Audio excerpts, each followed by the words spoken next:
Human being का, मानव शरीर का जो सबसे इम्पोर्टेंट पार्ट क्या होता है? अगर इंसानों के अंदर ब्लड को हटा दिया जाए तो क्या क्या नुकसान हो सकता है? इसे देखो, इस चैप्टर से हम लोग बहुत सारी चीज़ें सीखेंगे।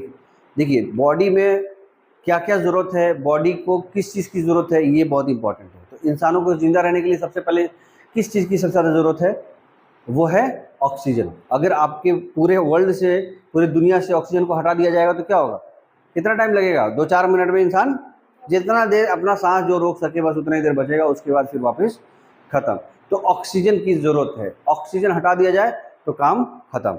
इसी तरीके से बॉडी के अंदर बहुत सारे ऐसे हमारे कोशिका और तत्व हैं, है ना, उत्तक हैं, बहुत सारे पदार्थ हैं अंदर हमारे बॉडी के अंदर जिनको किस चीज़ की ज़रूरत होगी? ऑक्सीजन की ज़रूरत होती है। ये ऑक्सीजन किस तरीके से उनके पास पहुंचता है? जैसे हम तो नाक से ले रहे हैं ऑक्सीजन, तो नाक हमारा बाहर है, लेकिन हमारे किडनी को भी ज़रूरत है ऑक्सीजन का, हमारे हार्ट को भी ज़रूरत है ऑक्सीजन का, हमारे सेल्स को भी ज़रूरत है, हमारे टिश्यूज़ को भी ज़रूरत है ऑक्सीजन का, हमारे बॉडी के जितने भी पार्ट्स अंदर ऑर्गन्स जितने भी हैं, वाइटल ऑर्गन्स, उनको हमें ज़रूरत है ऑक्सीजन का।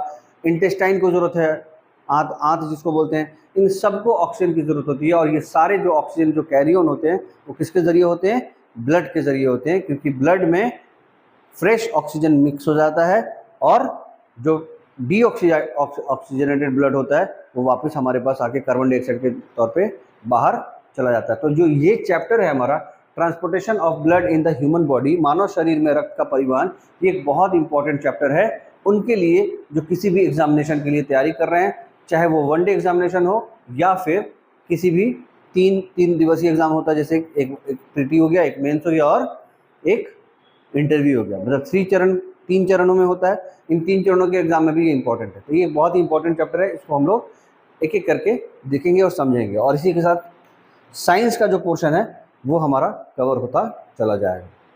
तो जो इसका सबसे पहला सिस्टम है, जो इसका सबसे पहला जो टॉपिक है वो है इंट्रोडक्शन का, कि आखिर ये जो रक्त बह रहा है वो किस तरीके से बहता है। तो सबसे पहले हम इस प्रकार से पानी का टंकी में पानी हमारा पहुंचता है मोटर के ज़रिए, उसी तरह हमारे बॉडी में पूरे जो रक्त का प्रवाह होता है, ब्लड का जो ट्रांसपोर्टेशन होता है एक जगह से दूसरी जगह जाने के लिए, उसको भी किसी न किसी पंप की ज़रूरत होगी। क्योंकि जब हम लोग पानी को पंप से पहुंचाते हैं ऊपर टंकी के पास, और फिर से टंकी से जो हमारा ब्लड है, पानी जो है वो कहाँ आता है?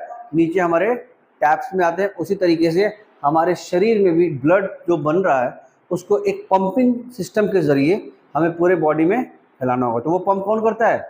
वो पंप करना का जो काम है, हमारे बॉडी में जो पंप लगा हुआ है उसका नाम है हार्ट। हार्ट जो क्या काम करता है? ब्लड को पंप करता है और एक जगह से दूसरी जगह भेजता है। उसी प्रेशर की वजह से ब्लड जो है हमारे बॉडी में पूरी तरीके से जाता है, और इसी प्रेशर को, ब्लड के ही प्रेशर को बाद में बीमारी के तौर पे लोगों में, बहुत सारे लोगों में शुमार हो जाता है जिनको बीपी का परेशानी होती है। It is called as blood pressure. कोई भी पेशेंट जो है वो ब्लड प्रेशर का अगर मरीज है तो इसका मतलब उसका जो ब्लड जो सर्कुलेशन, ट्रांसपोर्टेशन जो हो रहा है वो प्रॉपर तरीके से नहीं हो रहा है, या तो ज़्यादा हो रहा है, या तो ज़्यादा फास्ट हो रहा है, या तो स्लो हो रहा है। मतलब हार्ट जो है, अब ये जो ब्लड का बीपी का जो बीमारी है वो इनडायरेक्टली हार्ट से रिलेटेड है। बीपी की जो बीमारी है वो ब्लड से रिलेटेड नहीं है, बीपी की बीमारी इनडायरेक्टली हार्ट से रिलेटेड है। क्यों? क्योंकि जो भी ब्लड का प्रेशर बन रहा है वो किसके वजह से बन रहा है? वो हार्ट के पंपिंग की वजह से बन रहा है। तो पंपिंग का जो काम है वो प्रॉपर मैनर में उसको ट्रांसपोर्ट करना, उसको पंपिंग करना और उसके पूरे बॉडी में भेजना। इसलिए एक्सरसाइज वगैरह करना होता है, लाइट खाना खाना होता है, कि हार्ट का काम, हार्ट का वर्क जो है वो प्रॉपर होता रहे। ब्लड को ऑक्सीजन मिलता रहेगा तो हार्ट भी प्रॉपर काम करता रहेगा। तो एक्सरसाइज वगैरह बहुत ज़रूरी है इस पूरे ट्रांसपोर्टेशन के सिस्टम में जानकारी लेने के लिए। ठीक है, तो देखते हैं कि क्या क्या है। The circulatory system transport blood, oxygen and nutrients through out the body. It consist of the heart, blood vessels and blood. रक्त परिसंचरण प्रणाली शरीर में रक्त, ऑक्सीजन और पोषक तत्वों को परिवहन करती है। यह हृदय, रक्त वाहिकाओं और रक्त से मिलकर बनी होती है। मतलब क्या है कि जो भी ट्रांसपोर्टेशन हो रहा है ब्लड में, अभी मैंने आप लोगों को सारा बताया कि क्या क्या न्यूट्रिएंट्स पे लेके जाती है। न्यूट्रिएंट्स क्या होता है?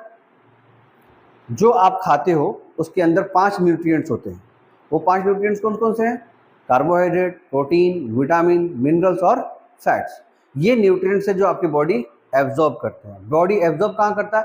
ये सारा डिटेल्स हम लोग क्लासेस में करेंगे, अभी तो हल्का हल्का बताते हैं।